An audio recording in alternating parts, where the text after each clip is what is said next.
Hi friends, welcome back to my channel. My name's Jack, this is Jthbooks, and it's the video that I found very hard to make. It's the top 10 books of 2022. For me, not for everyone.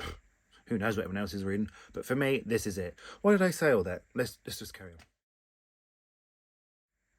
So, I said I found this hard, and it is. It was hard to choose. It wasn't even hard like, oh, I've got 15, I've got 20. It was kind of hard to get to 10. I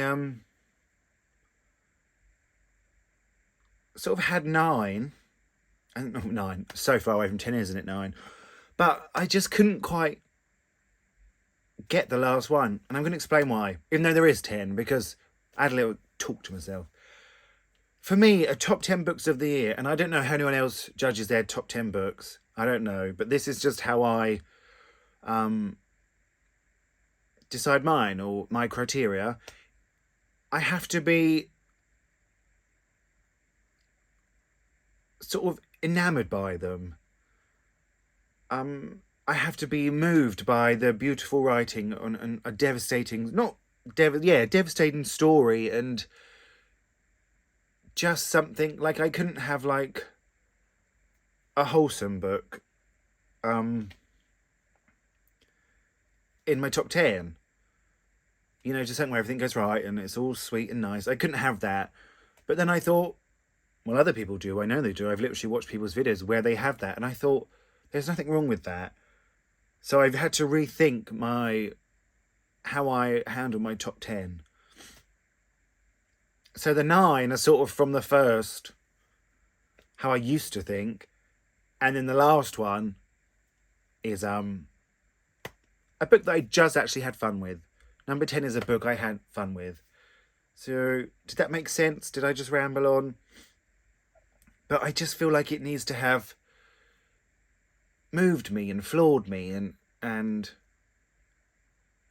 I have to remember feelings that I got when I was reading. Like, well, yeah, even the 10, all 10, I can remember whether something shocked me or something moved me or being just astounded by the writing. I can remember something in every one of the books that gave me that, and that's why they're here. That is it for me.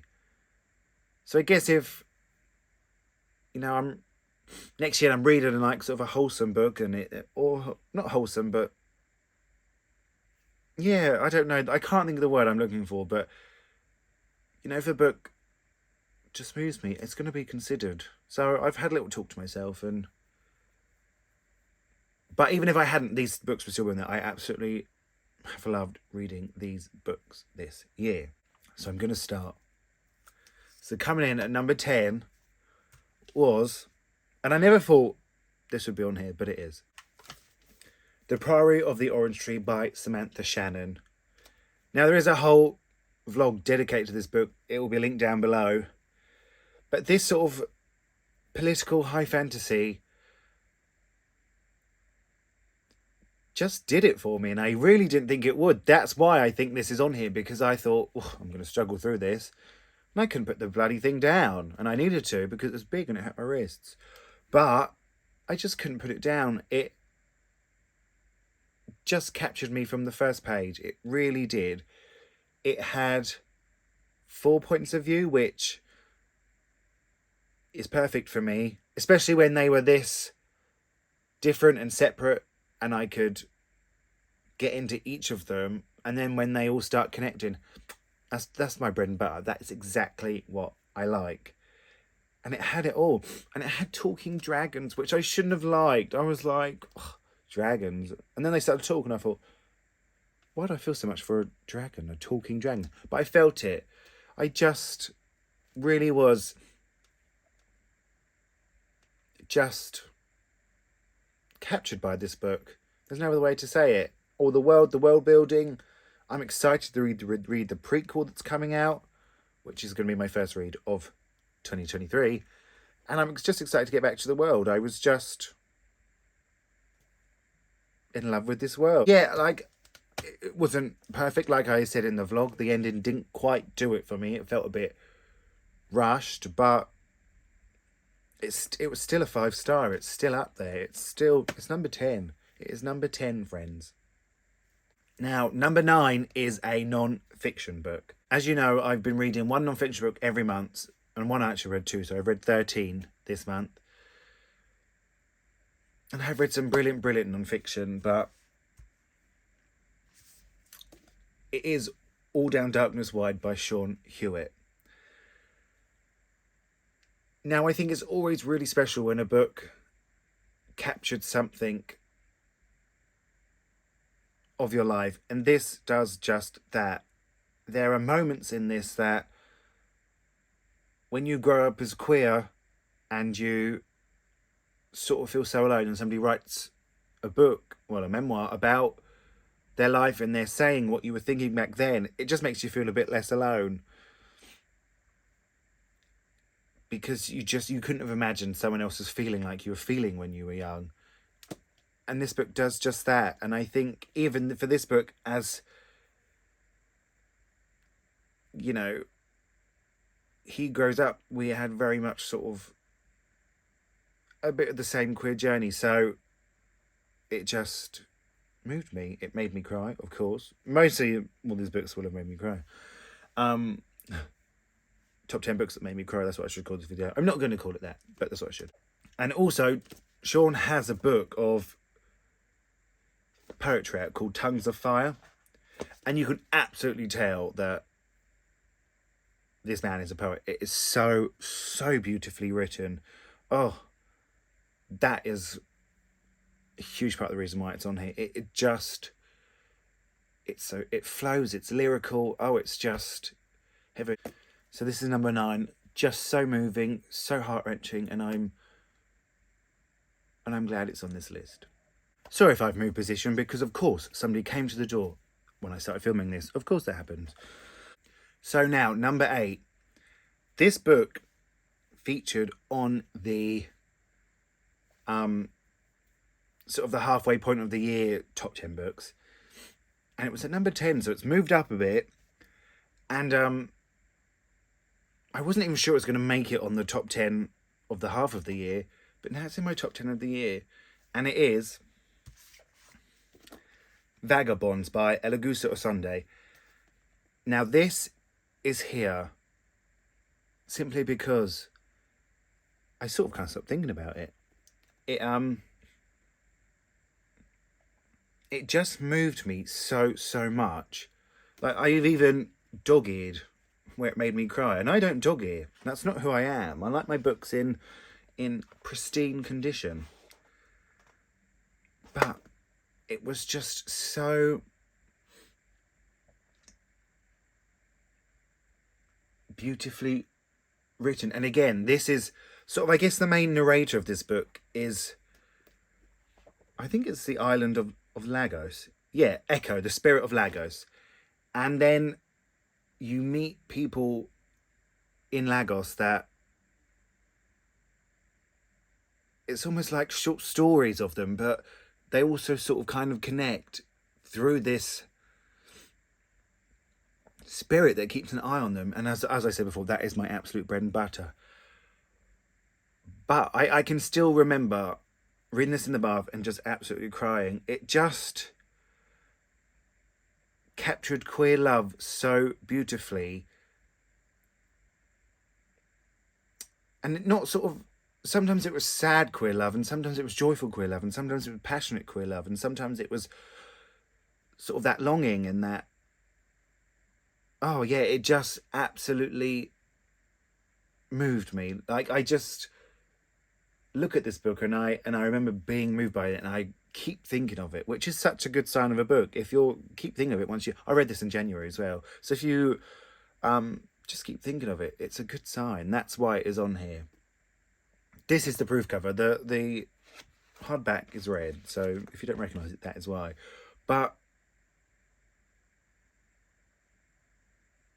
yeah, I just, it was so spectacularly written. It's just, and it's one I would reread. I could easily reread this. I even might reread this at some point next year, because I want to see if it has the same effect on me, and I think it will. So yeah, this Vagabonds is number 8. Now, these two have switched positions. I've got like a little list on my phone of the order I had them in, but as I come to film this, I have switched these. So at number 7, it is Our Share of Night by Mariana Enriquez, translated by Megan McDowell. I'm just going to check that, even though I know it's right, because I've got a good memory. Yes, Megan McDowell. Well done, Jack. Don't take yourself. Again, another chunker. Another chunky book. Maybe that's my thing this year. But I was very lucky to be sent a proof copy of this, and I loved it so much. I bought the finished copy. A foils signed first edition, apparently, which did get jammed and damaged in the theatre because somebody kicked it into the chair in front, and I could have cried, but we won't cry. And this story is so encompassing that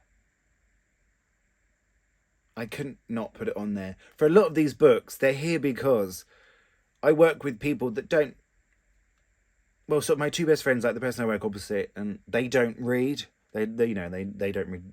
They're just not readers, which is fair enough. I mean, something's wrong with them, but no, I'm joking. And I was telling them about this book. They didn't particularly care. But for me, when I am telling people about a book that don't read, that means it's on my mind. When I'm working, that means to me it's special. And this is special. This is, you sort of follow a family, really. The mum, the dad, and their son. And it almost follows them in a cult, but this cult actually has magical powers. The dad is a medium, and if he cuts people, that means they're special, but it's also killing him, and then he escapes from his wife's family. His wife is dead, but you do get the part where they meet. Again, it's all interlinking, which is apparently a theme I love. We've discovered this through this video. And he basically has run away and trying to keep his son from, because they think his son is due to take over, and he doesn't want that for his son. It's literally killing him. And as it goes on, you get more of the political background, and it was just so encompassing. I couldn't stop thinking about it. I couldn't stop reading it. Again, these big ones that I just absolutely flew through. And it's beautifully written. It's beautifully translated. It just flows. I was just riveted by it. I was honestly riveted. I couldn't... And it had some horror elements that I didn't think I was going to enjoy, but I really did. It's really hard to explain, because I also don't want to give much away of this one, because I want you to experience the weirdness and the crackling energy this book has. So, but yeah, I really was a huge fan of this one. It's now coming in at number 6, and it is the winner for the most beautiful cover, let's be honest. It is Our Wives Under the Sea by Julia Armfield. This book is so foreboding, and it is so intriguing, and it builds and it builds and it builds to the end. Oh, I forgot to hear what it's about. I'm very sorry. This is about Miri, whose wife Leah has gone down in a submarine to do an expedition, and I think she's going to be gone 3 weeks. Anyway, it's 6 months later, and then she comes back, and Leah is no longer who she used to be. And you get glimpses of them when they first got together, and they're happy and they're figuring out their life together. And then you get it from the time when Miri's sort of racking her brain and wondering why they're not calling her back and telling her where her wife is and if she's okay. And then you get it when Leah is back and nothing is the same. And it's got such a sadness to it, because I've just got to change position because my feet are going numb. Sorry. It's got such a sadness to it, because it almost feels like lost love, even though they're right in front of each other. And it just... There are times, actually, in this when... Because you also get the perspective of Leah down in the submarine and not knowing what's going on and not knowing if she's going to survive. And that part was really tense and actually quite scary. It felt like a bit of a horror. And but it just builds to this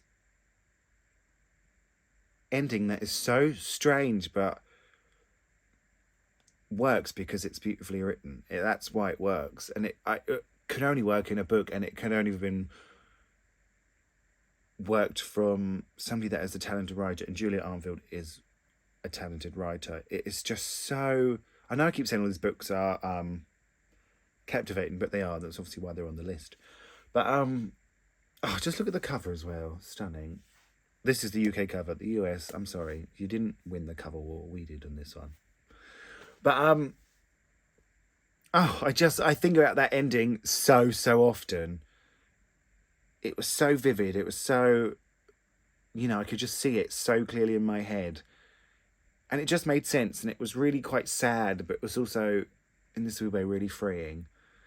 And, just talking about this, I could have put it higher, but just brilliant. So this was number 5. So now, no, this was number 6. This was number 6. So now we're heading for the top 5. Again, sorry if I've changed position. My feet are going numb. Anyway, number 5, we have Blue Hour by Sarah Schmidt. Now, in this book, it starts off with Eleanor in the 1970s, and she has had sort of a terrible incident with her husband, which we don't know about, and she's leaving. She's taking her baby and she's leaving, and she's driving to the Blue Mountain where she used to go with her parents as a child. And I guess it was sort of her happy place. And then you get the perspective of Kitty, who is Eleanor's mother. And you just get Kitty's life story. You get her meeting her father. You get her becoming a mother. And when the father goes off to war and how she handles all that. And Kitty is one of sort of the most memorable characters of the year for me. She's just a brilliant character to read. She has so many nuances and so many sides to her that you're not quite sure which Kitty you're going to read when you get to her sections. And again, this was a book that I told my friends about who don't read, because I could not stop thinking about it. And then the ending, it was so shocking and so heartbreaking. And I feel like some people might see it coming, but I didn't. I did not see it coming at all. I did have to have a little cry. And it really was. And it's so... There's writing in this that it also almost... There's sections of this book that sort of go off from the story a little bit, go off on a little tangent. And normally that would annoy the crap out of me. But it didn't at all. It was so beautifully written. It was so... I felt like I was reading poetry when that happened, to be honest. And it was just brilliant. I just couldn't believe the ending. I still can't believe it now, apparently. And look, I put a shirt on. This is how important this video was to me today. Sorry, I interrupted myself there. Just wonderful. I do believe she's an Australian writer. I do believe this is an Australian fiction. I could be wrong about that. But it just discusses the generational trauma that gets passed on, and it sort of has discussions about what love is. It was phenomenal. I haven't mentioned this one on the channel before either, because when I was making the halfway point video, I was currently reading this, and I thought this would be on there if I had finished this before I made the video. And but I didn't. And it could have gone all wrong, but that ending, it didn't go wrong. It did not go wrong. It was so heartbreaking. But yeah, Blue Hour by Sarah Schmidt. That was number 5. Now, for number 4, we have Taipillo Blue by James Cahill. Now, this is the story of Don, who is a professor of art, classic art in the in Cambridge University, and then a modern installation of art gets installed on his front lawn because he lives at the university, and it just sends his life into an absolute spiral. It's got great discussions about art. Don is a queer man but has never really explored it, and you get little glimpses into his past when he sort of thought he would, or there are moments when he could have, or there's a little sort of a really quite heartbreaking moment which I won't spoil for you, but that's when I knew it had the potential to be good. And I love art, so I love the discussions about it. If you don't like art, it might, not be the book for you. I have seen people describe this as dark academia. It is set in a university for a while. And then Don ends up leaving and he goes on to work in a art gallery, and then he meets a young man called Ben. And it goes on from there. I won't tell you anymore. But I was just absolutely enthralled by this book. I couldn't put it down. I loved, like I said, all the talk about art and the descriptions of art and sort of classic art versus modern art and what it all means. And then you sort of witnessed Don, was that the right word? Falling in love, but it's also confusing for him, and it's maybe not reciprocated, and that was really interesting. And then this book just spirals, and I absolutely loved the spiral. It's kind of, I could not turn the last pages fast enough. I actually couldn't. I was like, just enamored. I was absolutely enamored, and I loved the ending. I think it's so well written that it's just a downhill slope, and the writing and James just captures the atmosphere and the feelings and the confusion of Don towards the end, and just absolutely sold it for me. Like, it was literally like 150 pages in and not much had happened, and I was like, who cares? Love it. I absolutely love it. Just keep writing like this. Just keep talking about art. Just keep giving me little glimpses of Don, and I'll be happy. And I loved it. It's just brilliant. It's just brilliant. I can't recommend it enough.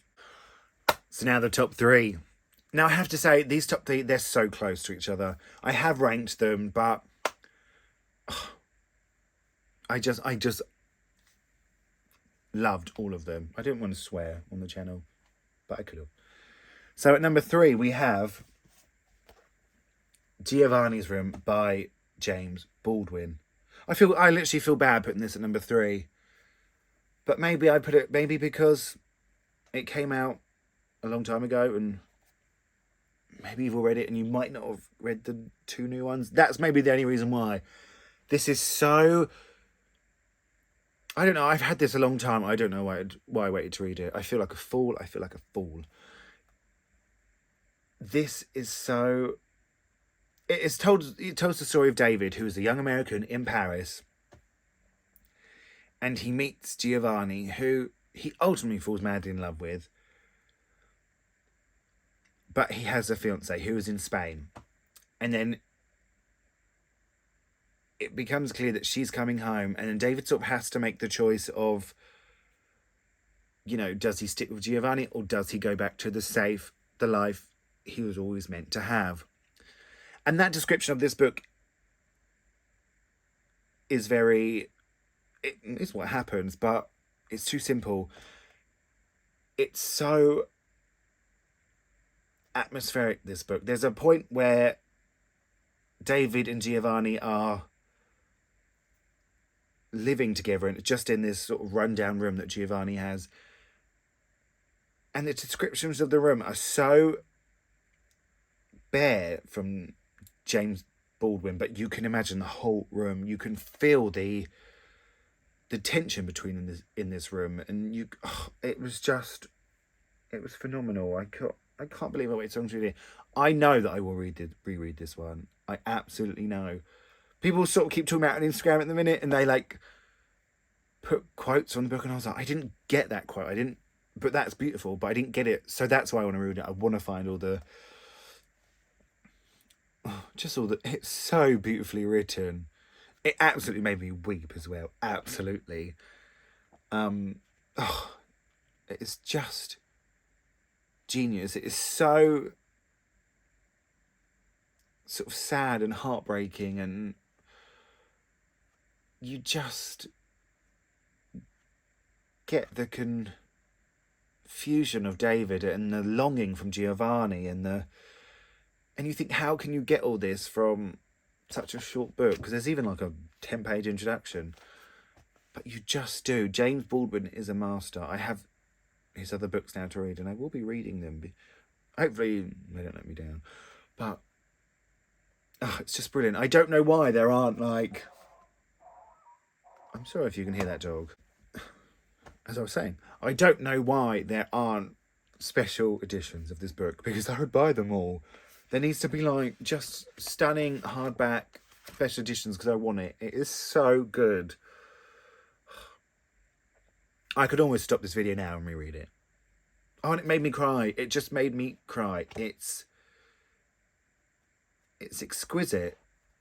It's just brilliant. It is absolutely brilliant. So I feel like a lot of people will have read this one, or at least heard of it, or maybe if you're a bit like me, you'd heard of it and you didn't think it was you, give it a go. That would just be my suggestion. Give it a go. So number 2 is a book that took me by surprise, and it is God's Children Are Little Broken Things by Arinze Ifakundu. This is a collection of 9 short stories. I didn't think there'd be a short story collection on the list, and I didn't expect it to be at number 2, but it is. I'm obviously not going to explain to you what every short story is about, but often with short story collections, I saw Simon Savage saying this on his honourable mentions, that they could be in the top 10, but there's often 1 or 2 that are absolutely brilliant, and some of them you just don't get. I didn't get that with this. 9 knockouts, baby. 9 knockouts. They're just so brilliant. They're so brilliant. They're all... This is another book that is set in Nigeria. Like I said, I really love Nigerian fiction this year. But they're just brilliant. I feel like I could, I could pick any of them, read one now, and just absolutely love it. This book absolutely made me cry, of course. I feel weird not explaining to you what the book's about, but it's 9 queer short stories. And they're with these... I'm sorry if you can hear the ambulance going by, or fire truck, or police. But they're just filled with these flawed characters that you shouldn't root for and you shouldn't sort of sympathise with, but you do. And then they're filled with these relationships that are... And I just don't know how you get so much feeling and emotion into a short story like that. And some of them actually are quite long, and some of them are quite short. But I was actually blown away by this collection. If I go like this, that means I don't know what to say, because I just loved it. But I was really, honestly, truly blown away. And whatever this author writes next, I'll be there. I'll be in the front of the line to buy it. I'll pre-order it, then I'll go to the bookshop and get it in case it doesn't arrive. God, that was weird to say, but it is true. And now my favourite book of the year. But like I said, top 3, very close. But it is Here Again Now by Ukachukwu Nzalu. This is the story of 3 Nigerian British men who are just finding their way in life. They're finding out what it means to fall in love but not want it, and not ready to be admit what it is, and it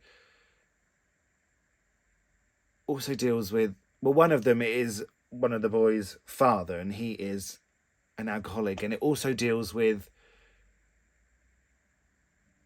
love and grief, and it was just phenomenal. It was absolutely phenomenal. It had a moment in this book that I was lying down reading in bed, and I was like so shocked I sat up. I mean, when does that happen? But it was so heartbreaking. It deals with grief and love in such a tender way that, but it's also willing to go there. You know, it's going to make you think. It's going to make you cry. It's going to make you.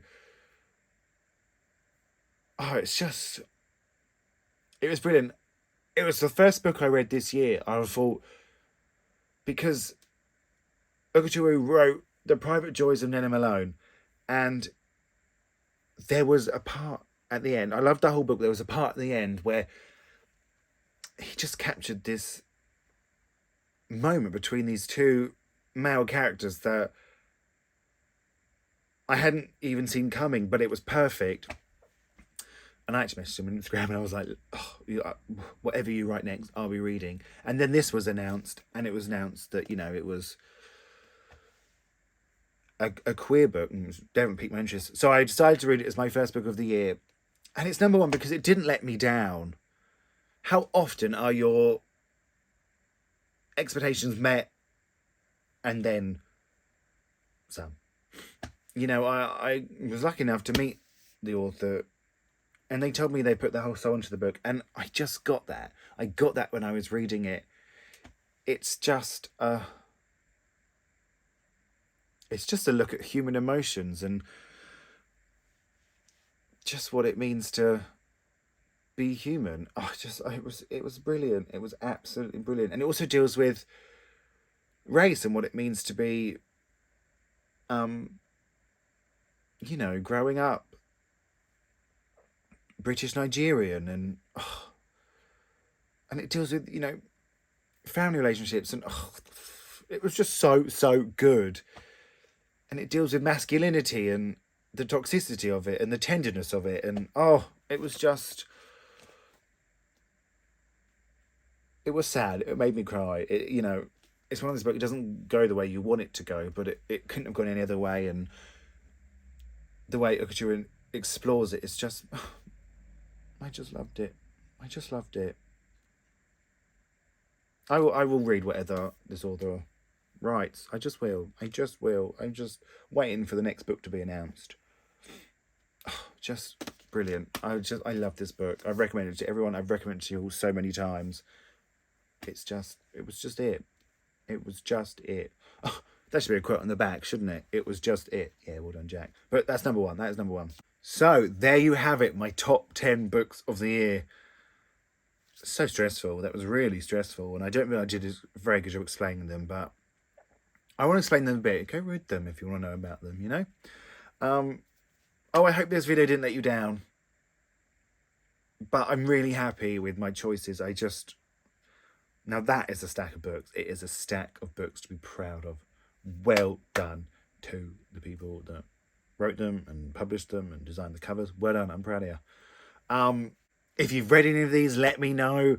If you want to read any, if you can't believe I've got one on there that, you know, you can tell me, but tell me in a nice way. And let me know what your number one book of the year was. I would love to know. You know I love chatting with you all. And Happy New Year to you all. This is going up on the 2nd of January, I do believe. So I hope you all had a lovely New Year. I was probably well in bed before midnight, reading and falling asleep, as it should be. But thank you so much for watching. Thank you so much for sort of sticking with my first... Well, I think I started in March, didn't I? So most of the year with me on YouTube. I appreciate it. It's been much more fun than I could have ever imagined. So, yeah, I'll speak to you all really, really soon.